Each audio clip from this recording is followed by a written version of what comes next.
Hello সবাইকে, আজকে নিয়ে চলে এসেছি আমি সরস্বতী পুজোয় কি কি করেছি তা তোমাদের সাথে শেয়ার করে নিতে। শ্যামনগর দিয়ে ট্রেন ধরে দমদম, এই দিনগুলো দরকার মেট্রো কাউন্টার খোলা, সেদিনকার কোনোদিনই খোলে না। তো প্রচুর লাইন দিয়ে মেশিন দিয়ে কেটে মেট্রো করে আসলাম। আচ্ছা, দেখে কি তোমরা গেস করতে পেরেছো আমি কোথায় আছি?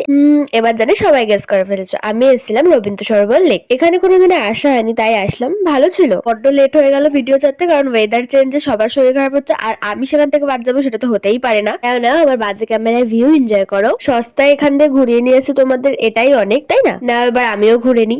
এত সুন্দর জায়গা দেখে আমিও একটু ঘুরপাক খাচ্ছিলাম। চা খেয়ে এনার্জি বুস্ট করে নেমে সেরেছি নাকি সাজ জায়গায় চলে গেলাম রেস্টুরেন্টে, বড়লোকি জায়গা আসলে।